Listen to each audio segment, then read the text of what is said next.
This is my Physics 2212 Lab 1.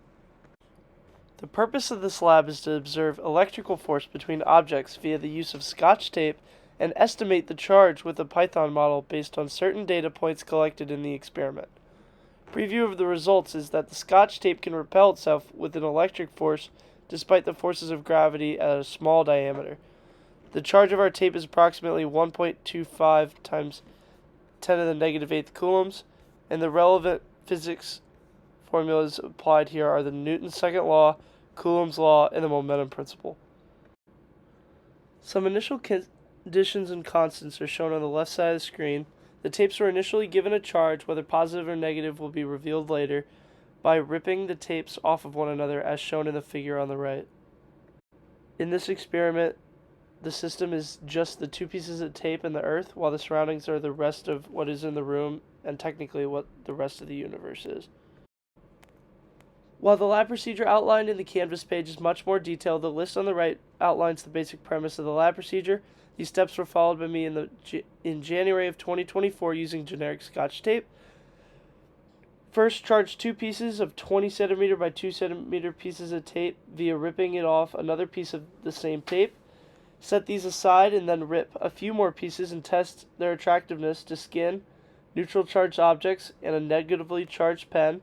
How to make that pen negatively charged is outlined in the Canvas page. Place these two pieces, the ones originally cut, above one another, one on the desk and the other floating above it, and measure the distance between the tapes. It may vary slightly between either side, but find a rough estimate between the two, and repeat to ensure a similar result. After this is done, weigh the top piece of tape or find an approximate weight in the fashion described in Canvas, which is roughly 1 gram per square meter of tape, square centimeter, and use GlowScript to calculate the estimated charge of the pieces of tape. The code I wrote to find the approximate charge of the tape is shown here. First, you use the mass and the constant g to find the gravitational force acting upon the tape, as shown at the top. Then, you set the electrical force equal to the inverse of that gravitational force, and plug in the distance and k, and use this to calculate q using Coulomb's law. The bottom is just print statements to show the ending of the calculations. The conclusions were that the U-tape was attracted by skin but repelled by another piece of U-tape. This same tape was attracted to neutral objects and more so attracted to a negatively charged pen. Therefore, the tape must have been positively charged as it was attracted to a negatively charged object, and it repelled itself, which makes sense because they were both positively charged. Charges of the tapes undergoing the RIP procedure as outlined earlier were approximately 1.25 e to the negative 8th coulombs. This charge is roughly equivalent to 80 million protons combined. While the lab procedure was followed well, there are still some possible sources of error. These include inconsistent tape size. Tapes of varying size, assuming they have the same density of free electrons, will have varying total charges, and because we're treating the tape as point charges, this matters.